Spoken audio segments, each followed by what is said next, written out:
Warahmatullahi wabarakatuh. Bismillahirrahmanirrahim. Alhamdulillahirabbil alamin. Wassalatu wassalamu ala asrofil anbiya'i wal mursalin. Sayyidina wa maulana Muhammadin sallallahu alaihi wasallam. Di sodri wa yassiri amri wahlul 'uqdatam min lisani yafqahu qawli. La haula wala quwata illa billahil aliyyil azim. Amma ba'du. Yang kami hormati Bapak Wali Calkin Sidikiyah, Bapak Muhammad Kusairi dan Bapak Kuswanto. Yang kami hormati bapak-bapak, ibu-ibu pengurus organisasi yang ada di lingkungan Torekot Sidikiyah di wilayah Sumatera Selatan, baik pun tingkat wilayah, daerah maupun cabang yang malam hari ini hadir di tempat ini. Dan yang kami hormati Bapak Fathul Hujan sudah berkenan program dari Sidikiyah ini. Dan yang saya hormati hadirin wal hadirat Jamiah Kausaran Wal Torekot Sidikiyah yang dimuliakan Allah Subhanahu wa Ta'ala. Pertama, kita panjatkan syukur alhamdulillahirabbil alamin kehadirat Allah Subhanahu wa Ta'ala karena atas berkat rahmat Allah yang Maha Kuasa malam hari ini kita bisa bermuajahah bersilaturahmi di majelis ini. Mudah-mudahan Allah Subhanahu wa Ta'ala melimpahkan keridhoannya kepada kita sekalian. Amin. Yang kedua kalinya syukur alhamdulillahirabbil alamin kepada Rasulullah sallallahu alaihi wasallam. Dan yang ketiga kalinya syukur alhamdulillahirabbil alamin kepada Mursyid Torekot Sidikiyah Imam al-Muttaqin Syekh Muhtarab al-Mujtaba qaddasallahu sirruhu. Hadirin wal hadirat rahimakumullah. Ya, saya memperkenalkan diri dulu. Nama saya Ja'far Shadiq, asli Jawa Timur, Jombang. Saya tinggal di Jakarta, biasa dipanggil Didik. Ya, mungkin ada yang pernah dengar Didik atau Ja'far Shadiq. Saya sempat menjabat diamanati sebagai ketua DPW Orsid Provinsi Banten selama hampir 3 periode. Jadi sekarang dapat tugas lagi baru di Dewan Ketahanan Orsid Banten. Nah, tadi saya kesini itu sebenarnya menemani Pak Kuswanto, diajak Pak Aris. Pak Edi, besok ada acara nggak? Ikut saja ke Palembang. Menemani Pak Kus, iya. Sampai berangkat, alhamdulillah. Meskipun kondisi berangkatannya itu agak tersendat. Pak Aris berangkat dari tempat Pak Aris dengan Pak Gus ini jam 4 ke tempat saya. Alhamdulillah Pak Aris sudah sering ke tempat saya. Hari itu ke tempat saya berangkat jam 4, nyampe di tempat saya jam 6. Padahal jaraknya cuma dekat sekali. Ternyata nyasar Pak Aris. Terus kita ke Merak. Beli tiket. apa dapatnya jam 11. Nah, alhamdulillah. Terus nyebrang dapat berita dari Pak Kuswairi. Karena banyak diperbaiki. Wah, alhamdulillah kalau diperbaiki. Kalau dibiarkan rusak repot nanti ya. Meskipun tersendat, kita meskipun capek gembira. Nah, kenapa? Karena mau bertemu dengan saudara-saudara yang ada di sini. Jadi Pak Kuswanto tadi itu ceritanya gembira. Meskipun saya germengi ya, bukan germengi. Sebenarnya kita bercanda. Ya. Kuswanto kok batuk-batuk. Kalau batuk jangan dikencengin Pak Gus, saya bilang gitu. Pelan saja. Ini kenceng sendiri ya. Kalau gitu coba saya cari remote-nya di mana, mungkin bisa dikecilin. Saya menemani Pak Kuswanto, tapi ternyata di sini diamanati untuk ya sekedar menyampaikan motivasi ya. Kalau mau itu kasana mungkin Bapak Kiai ya. Lalu kita ya sama murid setia mungkin berbagi pengalaman Pak ya. Bagi pengalaman supaya bisa saling menyemangati.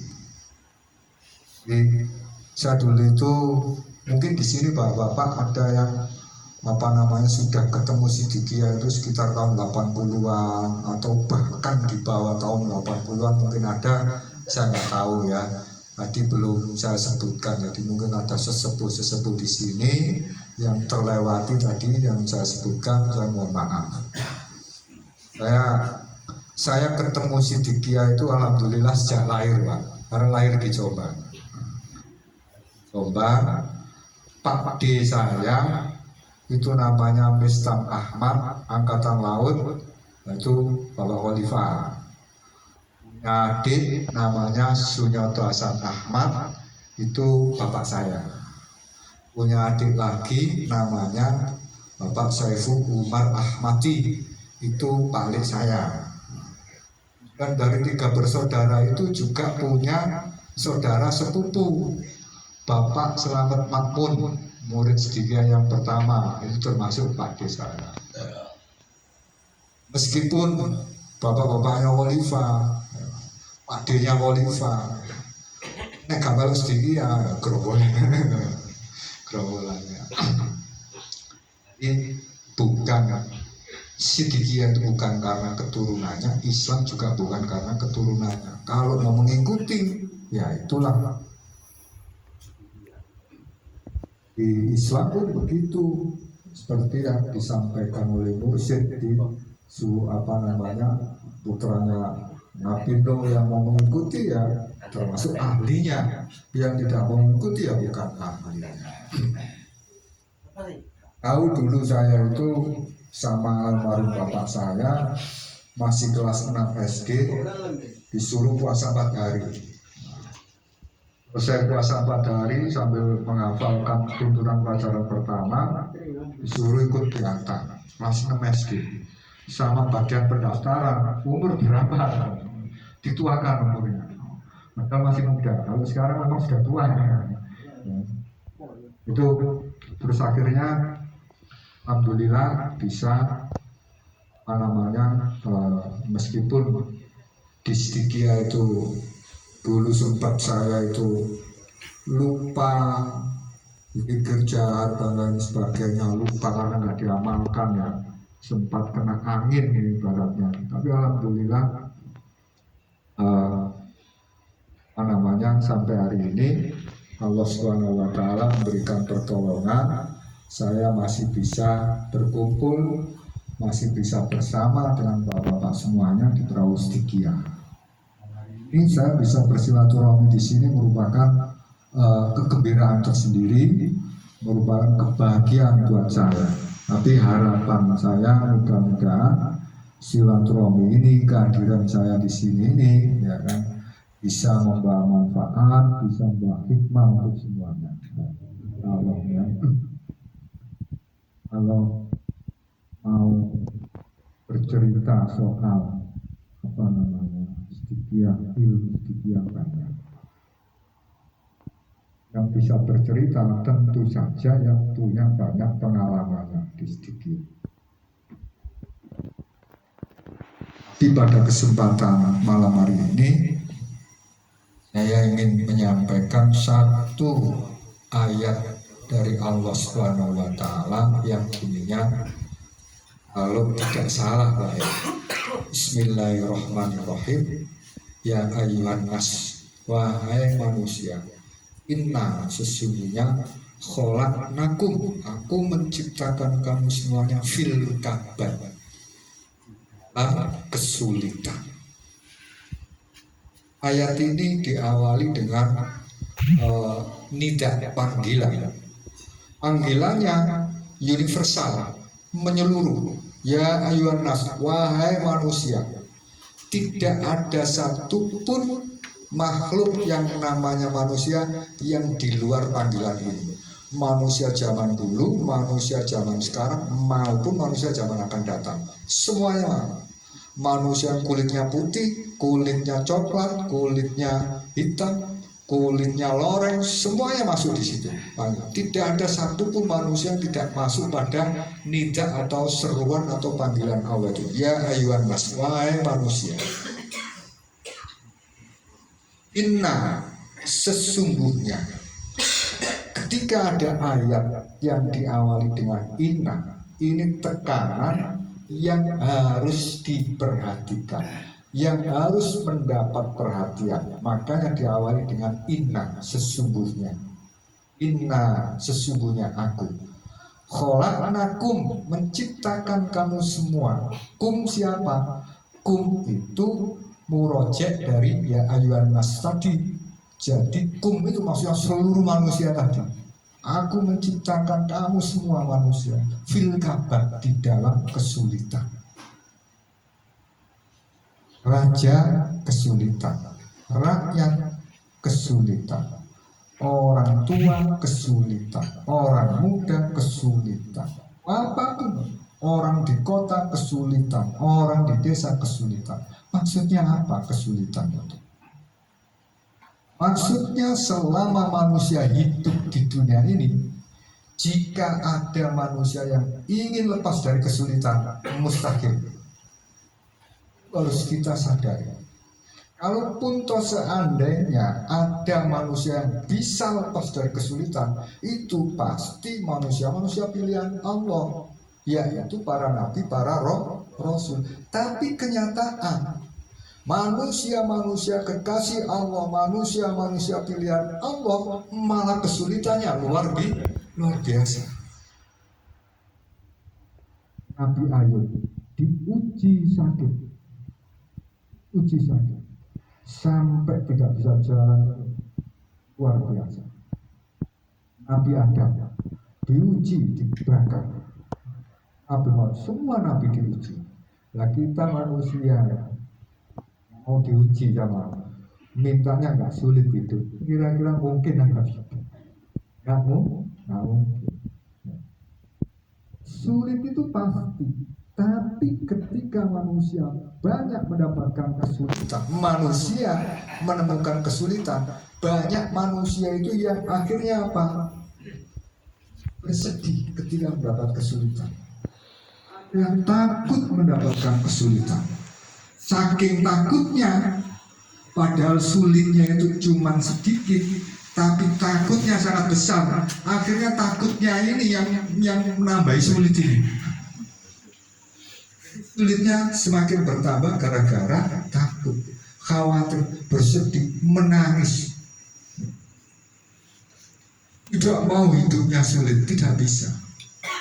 Itu sudah nas Quran, itu sudah kodrat dari Allah. Ibarat manusia itu keluar dari satu kesulitan, yang ditunggu kesulitan yang lain. Keluar dari kesulitan, masuk ke kesulitan yang satunya, masuk ke kesulitan yang satunya lagi. Tapi manusia tidak sadar kalau itu adalah sudah kodrat dari Allah, sudah nas dari Allah. Jadi kita yang pertama mengingat ayat tersebut, kita harus sadar bahwa tidak mungkin kita itu bisa lepas dari namanya kesulitan. Kita harus sadar.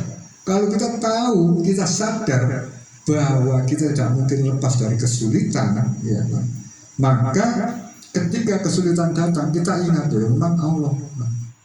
Yang kedua, kita harus sadar bahwa kesulitan itu memang kodratnya Allah. Manusia hidup ketemu sulit, itu kodrat dari Allah.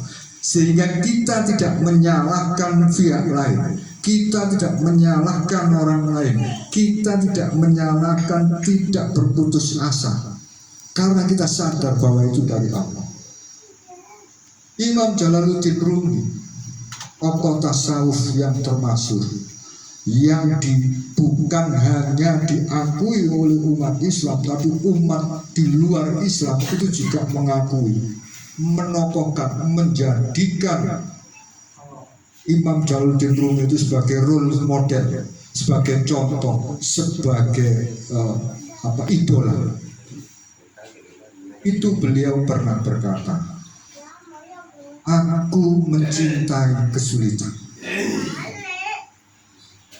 karena aku mencintai yang memberikan kesulitan.